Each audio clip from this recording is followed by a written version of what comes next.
मनपा आयुक्त अजय वैद्य ने भिवंडी शहर में विशेष सफाई अभियान चलाया है और इस स्वच्छता अभियान के तहत भिवंडी को प्लास्टिक मुक्त बनाने का संकल्प भी लिया है। सरकार की ओर से सिंगल यूज प्लास्टिक का उपयोग नहीं करने के निर्देश हैं और इसी के तहत नगर निगम ने एक्ट पारित किया है। नगर निगम आयुक्त अजय वैद्य के आदेश के मुताबिक आज विशेष टीम ने कार्रवाई करते हुए प्लास्टिक दुकान ऋषभ होलसेल पर कार्रवाई की है।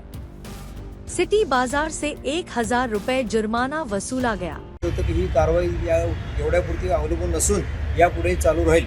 आचारसंहिता संपता आमच्या जे काही पथक आहे पर्यावरण विषयक आणि प्लास्टिकची जी काही चोरी जी आहे, या प्रकारचे प्लास्टिक जे आहे, या प्रकारचा साठा करणारी जी मंडळी आहेत त्यांच्यावर आमचं पथक लक्ष ठेवून होतं।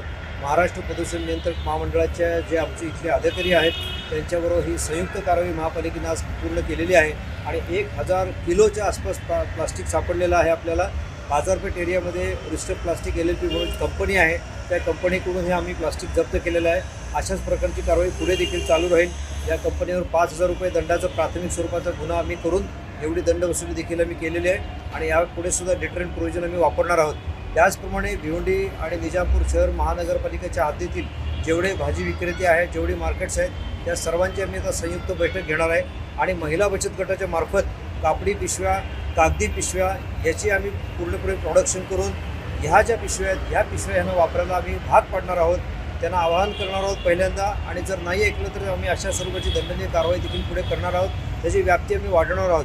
त्यामुळे मी सर्व नागरिकांना आवाहन करत आहे की आपण कृपा करून कुठलंही सामान खरेदी करतानंतर आपण जेव्हा प्लास्टिक जे घेता किंवा त्या प्लास्टिकमध्ये जे सामान घालता तो प्लास्टिक हे सरकार मान्य आहे का, त्याच्यावर रिसायकलेबल, बायोडिग्रेडेबल असा स्वरूपाचा शिक्का MPCBकडून प्रमाणित केलेला आहे का आणि त्याचप्रमाणे ते 120पेक्षा मायक्रॉनच्या जाडीचं आहे का हे कृपा करून तपासावे, जेणेकरून आपण जे पर्यावरणाला हानी पोहोचत आहोत वारंवार।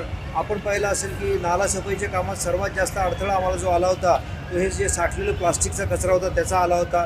त्याचप्रमाणे त्यामुळे शहरातल्या पाण्याचा निचरा होत नाही पावसाळ्यामध्ये। या प्रकारची जी काही दुर्घटना होतात, ज्या काही अडचणी निर्माण होतात, या अडचणी होऊ नये यासाठी आपण सर्व नागरिकांनी दक्षता घेऊन हे काम केलं पाहिजे।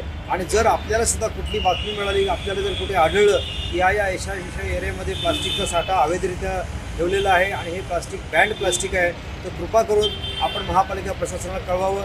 आमच्यावर निःसंशयपणे तत्काळ त्याच्यावर कारवाई करण्यात येईल। ही अतिशय गंभीर बाब आहे। त्यामुळे माझी सर्वांना आव्हान आहे की आपण जेव्हा घरून खरेदी करायला निघतो तेव्हा या घरच्या आपल्या ज्या कापडी पिशव्या आहेत, कागदी पिशव्या त्याचा वापर करा, आपल्याकडे जे डबे आहेत त्याचा वापर करा, जेणेकरून सर्व विक्रेत्यांना सुद्धा सवय लागेल की आपल्याला जे प्लास्टिक जे द्यायचं आहे पॅकिंगसाठी ते प्लास्टिक हे बायोडिग्रेडेबल स्वरूपाचं असेल, 120पेक्षा जास्त जाडीचं असेल। आपण पाहत असाल की मोठमोठ्या मॉलमध्ये सुद्धा आपण जेव्हा भाजी खरेदी करतो किंवा वस्तू खरेदी करतो त्यावेळी तुम्हाला पिशवी हवी का म्हणून विचारलं जातं आणि ती पिशवी कागदी स्वरूपाची असते, कापडी स्वरूपाची असते आणि त्याला ते चार्ज करतात। पण तो जो चार्ज जो केलेला आहे तो चार्ज ह्या अशा महिला बचत गटाला मिळायला पाहिजे अशी आमची धारणा आहे।